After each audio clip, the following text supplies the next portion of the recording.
Na vlažno in malce hladno majsko jutro se mladi fantje in dekleta iz različnih krajev odpravljajo v šolo. Podajajo se v mogočno stavbo znanja in modrosti. Nekateri od njih hitijo, nekateri od njih gredo bolj počasi, prav vsi pa nekaj premišljujejo.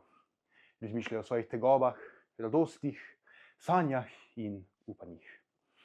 Vsi pa vsaj malo premišljujejo o tem, kaj jih čaka v tednu pred njimi.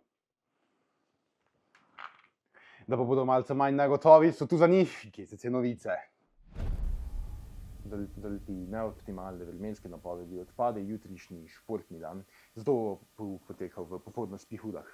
Več informacij pride še v tekom dneva, zato prosim resno spremljajte Microsoft Teams-e. Upam, da še niste preveč naveličani reševanja razburljivih anket naših dijakinj in dijakov. Ta teden vas čaka nova o obisku v Srednje knjižnici Celje. V soboto 10.5. ob 10. uri bo na Celjskem gradu otvoritev Grajske poti, na katero ste vljudno vabljeni. Vabilo in več informacij pa najdete na Microsoft Teamsih. 9. maja leta 1945 se je v Evropi končala druga svetovna vojna.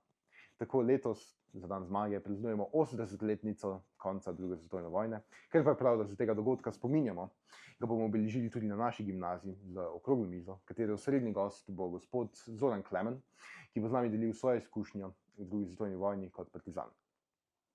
Dogodek bo potekal v športni dvorani gimnazije Celje Center ob 11.35 uri v petek 9.5. Na dogodek pa vabimo tudi po dva predstavnika vsakega oddelka. Dogodek bo potekal 5. in 6. šolsko uro. Mesec maj bo kar dolg in težek, saj mesec maj vedno prinaša velike pritiske na dijake, ampak ne pozabite, diamanti se formirajo pod pritiskom.